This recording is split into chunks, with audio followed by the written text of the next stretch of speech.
নমস্কার, আপনারা দেখছেন বীরভূম আরসি টিভি। আপনাদের সঙ্গে আমি শুভাশিস।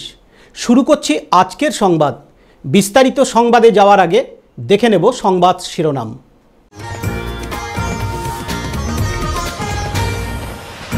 রাষ্ট্রায়ত্ত ব্যাংকের দুঃসাহসিক চুরি রামপুরহাটে।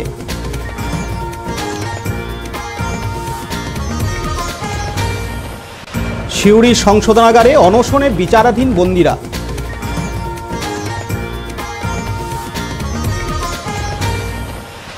বোলপুরে ব্যাডমিন্টন খেলায় মাতলেন মুখ্যমন্ত্রী।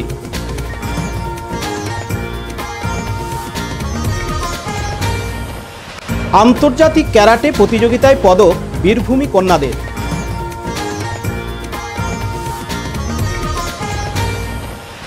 নোংরা জলে পারাপার রাজনগরের লাউজোরে।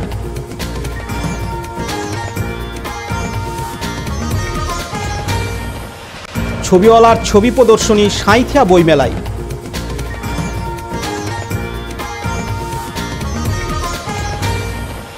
এবার সংবাদ বিস্তারিত। গতকাল রাতে রামপুরহাটের আখিরা গ্রামের একটি রাষ্ট্রায়ত্ত ব্যাংকে দুঃসাহসিক চুরির ঘটনা ঘটে। জানা যায়, গতকাল গভীর রাতে 4 জনের দুষ্কৃতী দল পিছনের জানলা ভেঙে ব্যাংকে প্রবেশ করে। প্রথমে তারা ব্যাংকের সিসিটিভিগুলি কাপড়ে ঢাকা দিয়ে দেয়। তারপর যে ঘরে ভল্ট থাকে সেখানে ঢুকে সিসিটিভি নষ্ট করে এবং প্রায় 2 ঘন্টা অন্যান্য কাজকর্ম চালাতে থাকে। পরে গ্যাস কাটার দিয়ে ভল্ট ভেঙে লক্ষাধিক টাকা নিয়ে চম্পট দেয় ওই দুষ্কৃতী দল। পুলিশ তদন্ত শুরু করেছে। সৌগত মণ্ডলের report, Birbhum RC TV, Rampurhat. সাক্ষীর অভাবে জামিন না পেয়ে প্রায় 50 জন বন্দী অনশন বসল সিউড়ি সংশোধনাগারে। বীরভূম সহ অন্যান্য জেলা থেকে প্রায় 50 জনকে মাদক সংক্রান্ত একাধিক ধারায় মামলা রুজু হয় তাদের নামে। কিন্তু পুলিশকর্মীরা সাক্ষী গ্রহণের দিন ধার্য হলেও সাক্ষী দিতে আসেন না। বেশিরভাগ সময় তার আইন শৃঙ্খলা নিয়ন্ত্রণের দোহাই দিয়ে আদালতে অনুপস্থিত থাকছেন, এমনই দাবি করেন আইনজীবী সোমনাথ মুখোপাধ্যায়। আসামিদের কেউ 2 বছর, কেউ বা 1 বছর জেলে রয়েছে। গতকাল দুপুর থেকে বন্দীরা অনশনে বসেছেন সিউড়ি সংশোধনাগারে। আমরা জেলে আমরা থাকতে পারবো না। ছোট ছোট বাচ্চা নিয়ে ছোট ছোট আমাদের বউ বাচ্চা আছে, আমরা না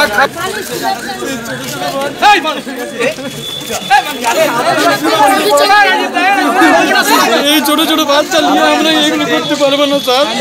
আমার বাচ্চাদের আমাদের জীবনটা নষ্ট করে দিল এইভাবে করতে করতে। আপনারা কিছু করেন স্যার আমাদের।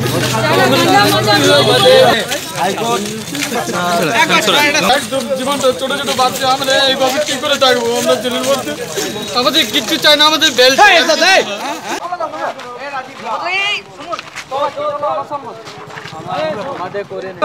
26 মাস হয়ে গেছে কাস্টডি, আমাদের কোনো বিচার প্রক্রিয়া কোনো কিছু হচ্ছে না। আর দ্বিতীয়ত কথা হচ্ছে সাক্ষী আসছে না। আর দ্বিতীয়ত সাক্ষী আসলেও তাদের ঘুরিয়ে দেওয়া হচ্ছে। দীর্ঘদিন ধরে আমরা জেলবন্দি হয়ে আছি। আমার মতন আরও প্রচুর আসামি ভিতরে অনশন হয়ে বসে আছে। 60-70 জন অনশন হয়ে আছে। করবো না, বিচারে কোনো প্রক্রিয়া আসে না, সংবিধানের কোনো নিয়ম কানুন কেউ কিছু মানছে না, ধরছে। আর আজকে সকাল 10টা থেকে অনশনে আছি, ঠিক আছে? এখন অবধি খাইনি কিছু। আমরা অনলি ফর বেল, যে কোনো any condition and bail. Totally যতজন আছি সবাই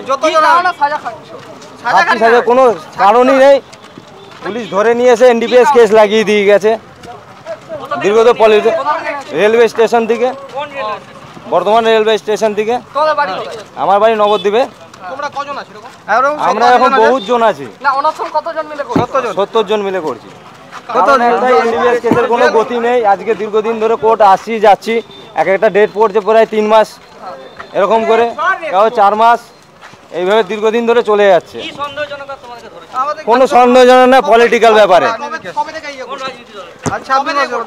আমরা বিজেপি সংগঠনের লোক। থেকে বলেছে যে হাইকোর্ট থেকে বলেছে তাড়াতাড়ি বিচার করে ছেড়ে দিতে। বিশ্বজিৎ দাস, আমার বাড়ি নবদ্বীপ। আমার ছেলের ওই কি বলে পোস্টর খোলা ধরা পড়েছিল। আজকে 2.5 বছর হয়ে গেল। এই আপনার এই বীরভূম জেলায় এই সাঁইথিয়ার এই থানার দিক থেকেই হয়েছিল। কি চাইছেন, কি করছে আপনার ছেলে এখন? কিছুই করছে না। আজ কালকে থেকে নাকি অনশন করেছে, আজকে 1.5 বছরের উপর হয়ে গেল, সাক্ষী আসছে না, হয় হাকিম থাকছে না, নয় সাক্ষী আসছে না। এই ওই যে কাস্টারিতে পোস্টার খোলা ধরেছিল, ছেলেরা কি চাইছে, অনশন কেন করছে? ওদের হয় বিচার করে একটা কিছু ব্যবস্থা করে ছাড়ুক, যাই হোক একটা কিছু করবে তো। কি নাম আপনার? আমার নাম বিনা দাস। আপনার ছেলের নাম কি? বিশ্বজিৎ দাস। বাড়ি কোথায়? বাড়ি নবদ্বীপে। আপনার ছেলে কি রাজনীতি করতো? না। ও তো বলছে বিজেপি করে। কে ছেলে বলেছে বিজেপি করে? তার জন্য ধরেছে। আপনার ছেলে গাঁজা করতো? না না, আমার ছেলে পুলিশ ওই চা নিয়ে আসছিল, তার মধ্যে অন্য লোক দুষ্কৃতীরা, গাঁজা না ওই পোস্তর খোলা পার্থ দাসের রিপোর্ট, বীরভূম আরসিটিভি সিউড়ি। এবারে জেলা সফরে এসে মুখ্যমন্ত্রীকে খোশ মেজাজে দেখা গেল। দুদিন জেলা সফরে এসে প্রশাসনিক বৈঠক ও গতকাল ইলামবাজার বাউল ও লোক উৎসবের সূচনার পর বোলপুরের রাঙাবিতান গেস্ট হাউসে রাতে ব্যাডমিন্টন খেলায় মাতলেন মুখ্যমন্ত্রী মমতা বন্দ্যোপাধ্যায়। রাজনীতির পাশাপাশি সাহিত্য চর্চা ও অঙ্কনের পর এবার অন্যরূপে দেখা গেল তাকে। ব্যাডমিন্টন খেলায় অংশগ্রহণ করে তিনি তার বহুমুখী প্রতিভার পরিচয় দিলেন। এই ব্যাডমিন্টন খেলার ভিডিওটি তিনি নিজেই শেয়ার করেছেন সোশ্যাল মিডিয়ায়। লালটু মুখার্জির রিপোর্ট, বীরভূম আরসিটিভি বোলপুর। একই বাড়িতে দুই বোন আন্তর্জাতিক ক্যারাটে প্রতিযোগিতায় তৃতীয় স্থান অধিকার করে নজর কেড়েছে রাজ্যবাসীর। সম্প্রতি হুগলিতে আন্তর্জাতিক ক্যারাটে প্রতিযোগিতায় দুবরাজপুর 5 নম্বর ওয়ার্ডের বাসিন্দা কাবেরী মাল ও কৃষ্ণা মাল ক্যারাটে প্রতিযোগিতায় অংশগ্রহণ করে। দুই কৃতি সন্তানের পিতা গৌতম মাল একজন চা বিক্রেতা। তিনি কন্যাদের এই সাফল্যে স্বভাবতই খুশি। তিনি বলেন, 4 মেয়ের মধ্যে 2 মেয়ে ক্যারাটে নিয়ে দেশের বিভিন্ন প্রতিযোগিতায় অংশগ্রহণ করে জেলা তথা রাজ্যের মান বাড়িয়েছে। 7ম শ্রেণী থেকে তারা দুবরাজপুর শ্রী শ্রী শারদেশ্বরী বিদ্যামন্দির ফর গার্লসে প্রথম ক্যারাটে প্রশিক্ষণ নেয়। পরে ইয়ুথ কর্নারে প্রশিক্ষণ শিবিরে তারা প্রশিক্ষণ নেয়। উল্লেখ্য, কাবেরী মাল 2018 সালে রাজ্যে কন্যাশ্রীর মডেল হিসাবে নির্বাচিত হয়েছিল। বর্তমানে 2 বোন হেতমপুর কৃষ্ণচন্দ্র কলেজে কলা বিভাগের প্রথম বর্ষের ছাত্রী। কাবেরী মাল, আমরা জগন্নাথপুর বোন, আমার দিদির নাম কৃষ্ণা মাল। আমরা 2018 সালে ডিসেম্বরে খেলতে গিয়েছিলাম হুগলি ডিস্ট্রিক্ট ধনিয়াখালীতে। ওখানে ইন্টারন্যাশনাল চ্যাম্পিয়নশিপ ছিল। আমরা ওপেন গ্রুপে নেমেছিলাম গার্লস কুমিতে। তো ওখানে 40 জন কম্পিটিটর ছিল, তার মধ্যে আমরা 2 জন থার্ড হয়েছি। তো আমরা এতে খুব আনন্দিত।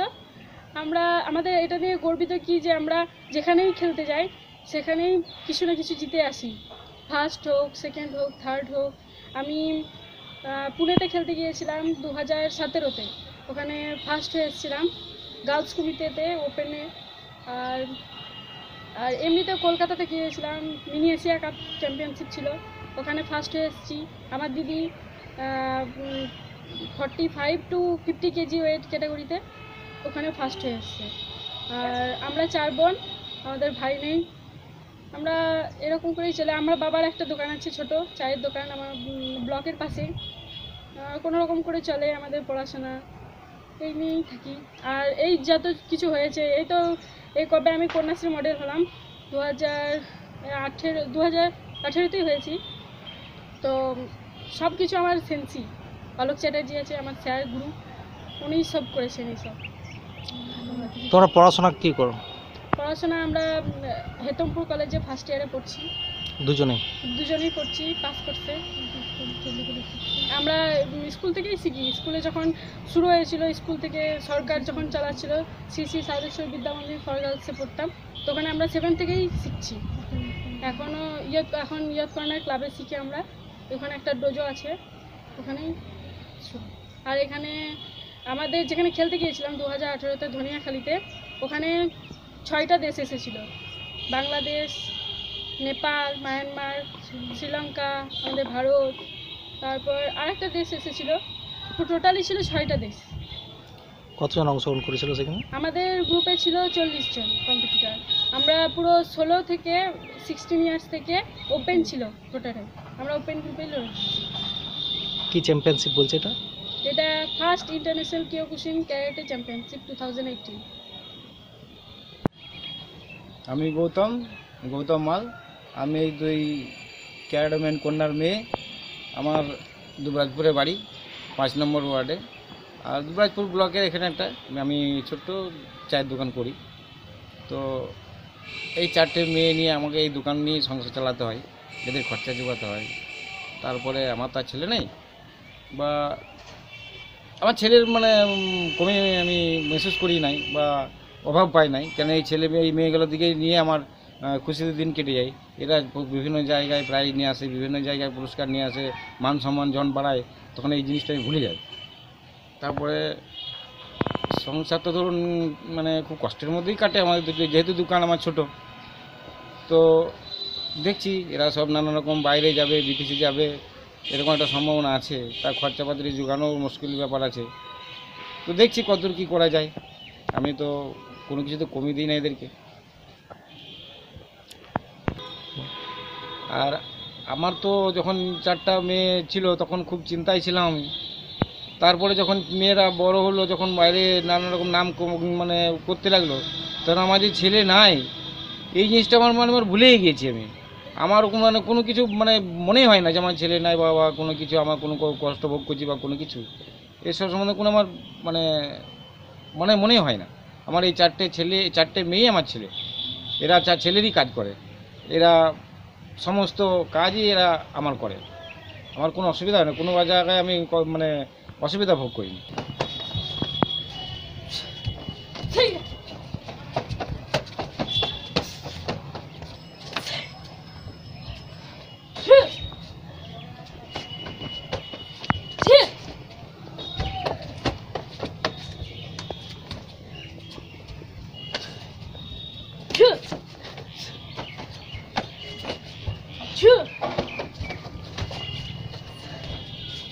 লালটু মুখার্জির রিপোর্ট, বীরভূম আরসিটিভি, দুবরাজপুর।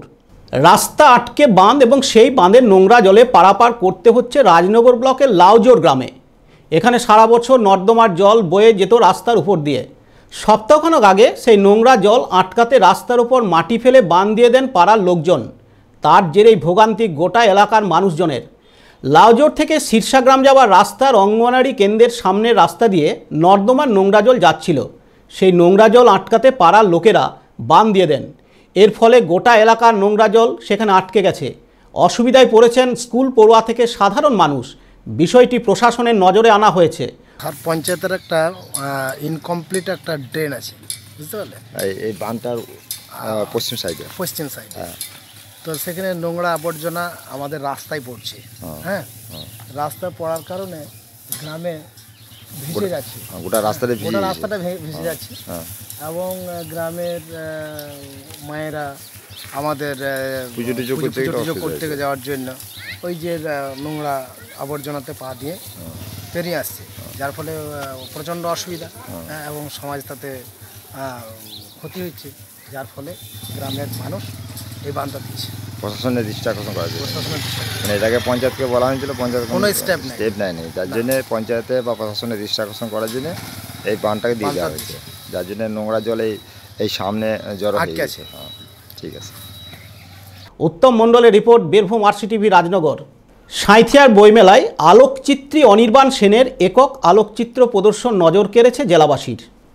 তুমি কি কেবলই ছবি, ছবির মধ্যেই যেন প্রাণ প্রতিষ্ঠা, এমনই একজন আলোকচিত্রী হলেন সাঁইথিয়ার অনির্বাণ সেন। এ যদি প্রেম না হয় তবে প্রেম বলে কাকে, এমনই সব রবীন্দ্রনাথ ঠাকুরের গানে বা কবিতার লাইন শিরোনাম দিয়ে সাঁইথিয়ার ৮ম বইমেলায় শুরু হয়েছে অনির্বাণ সেনের এক আলোকচিত্র প্রদর্শনী।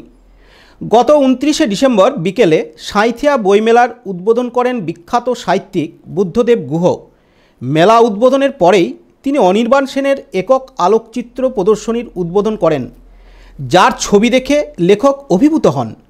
প্রদর্শনীতে ৪০টি ছবি রয়েছে। কোনো ছবিতে মরা ডালে দুটি কাক বা সূর্য যখন ডুবছে সেই সময়ে তোলা দুটি নিঃসঙ্গ গাছের ছবি মানব জীবনের শেষ বয়সকেই স্মরণ করিয়ে দেয়। ঝরা পাতা যে কত কথা বলে তা ধরা পড়ে অনির্বাণের ছবিতে। ভ্রমর, প্রজাপতি, মৌমাছিরা ওর ক্যামেরায় অবলীলাক্রমে ধরা দেয়। প্রথম বছর প্রদর্শনী করলেও মাঝে কয়েক বছর বাদ ছিল, কিন্তু এবার দর্শকরা সেই ঘাটতি সুদে আসলে উসুল করে নিল। মেলা দেখতে এসে সকলেই প্রদর্শনী দেখেছেন এবং বাহবা দিয়েছেন। স্থানীয় বিধায়ক নীলাবতী শাহ বলেন, অনির্বাণের প্রদর্শনী দেখে আমি অভিভূত। সাঁইথিয়ার পুরসভার পুরপ্রধান বিপ্লব দত্ত বলেন, এ এক কথায় অনবদ্য। প্রদর্শনী সাফল্যের জন্য হাত বাড়িয়ে দেন দেবাশিস সাহা। অনির্বাণ সেন বলেন, আমি সবার জন্যই প্রদর্শনী করেছি।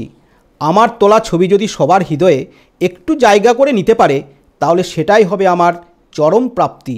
কেমন দেখলেন এই চিত্র প্রদর্শনী? এ ধরনের উদ্যোগ সত্যি সাধুবাদ জানাতে হয়। আমরা এখন তো মোবাইলের যুগে কম বেশি আমরা সবাই তো ফটো তুলতে থাকি, কিন্তু ফটোর মধ্যে থেকেও আমাদের অনেক কিছু জানার আছে এবং অনেক কিছু যে আমাদের বোঝার আছে, সেটা আমাদের এই সাঁইথিয়া স্টলে অনির্বাণদা এটাকে তুলে ধরছে। আমরা এটাকে সাধুবাদ জানাই। অনির্বাণদার এই উদ্যোগটা আমাদের সত্যি খুব ভালো লেগেছে। আমরা এই বইমেলার মধ্যে থেকে আমরা অনেক ধরনের মেলার মধ্যে এখন আমরা অনেক ধরনের জিনিস দেখতে পাই, অনেক ধরনের দোকান দেখতে পাই, কিন্তু এরকম ধরনের উদ্যোগটা এই প্রত্যন্ত গ্রাম অঞ্চলে খুবই কম দেখা যায়। এই জন্য অনির্বাণদাকে সত্যি সাধুবাদ জানাই। এই মাধ্যমে হয়তো যুব সমাজ আরও তারা ফটোগ্রাফিতে তারা উৎসাহিত হবে এবং তারা মনে করি যে এর মাধ্যমে তারা নিজেদের প্রফেশনকেও, এর মাধ্যমে যে একটা প্রফেশন আছে সেই প্রফেশনটাকেও তারা নিতে পারবে। অনির্বাণদা সাধুবাদ জানাই, সত্যি অসাধারণ একটা এই প্রত্যন্ত গ্রাম অঞ্চলে যে ব্যক্তিগত উদ্যোগ করেছে, আমরা ওনার প্রতি কৃতজ্ঞ। আপনার নাম? আপনার নাম? আমার নাম হচ্ছে অরূপ ঘোষ। কি দেখলেন এসে এখানে? আসলে কখনো মনে হচ্ছে কোনো ছবিতে যেন সত্যজিতের ছোট্ট দুর্গাকে খুঁজে পেলাম, আবার কখনো রবীন্দ্রনাথের সেই কালো হরিণ চোখের কৃষ্ণকলিকে। প্রত্যেকটা ছবির যে প্রেক্ষাপট সবগুলোই কিন্তু খুব খুব সুন্দর, মানে মন ছুঁয়ে যায়। প্রত্যেকটা পাখি, প্রত্যেকটা পতঙ্গ যেন ক্যামেরার জন্যই অপেক্ষা করছে, এমনভাবে যে ঘরে ফিরতে চাওয়া পাখি বা মধু খেতে খেতে প্রজাপতি, এগুলো সত্যিই অনির্বাণদার ক্যামেরাতেই বোধহয় ধরা পড়ে। কত বছর ধরে এটা করছে অনির্বাণদা? অনির্বাণদা তো প্রথম থেকেই করছে। বইমেলা যতদিন ধরে হচ্ছে, গত 3 বছর অনির্বাণদার এই প্রদর্শনী বন্ধ ছিল। 3 বছর পর যে আজকে এবার নতুন করে করেছে, আবার কীরকম লাগছে? এটা আগের থেকে কীরকম লাগছে? আমরা আবার নতুন করে অনির্বাণদাকে খুঁজে পেলাম এবং ভবিষ্যতে আরও নতুনভাবে পাবো, এই আশাটা আমাদের আরও ভীষণভাবে জাগছে মনের মধ্যে। রানা বৈদ্য ও পীযূষ মণ্ডলের রিপোর্ট, বীরভূম RCTV সাঁইথিয়া। আজকের সংবাদ এই পর্যন্ত। পরবর্তী সংবাদের জন্য চোখ রাখুন বীরভূম RCTVর পর্দায়। নমস্কার।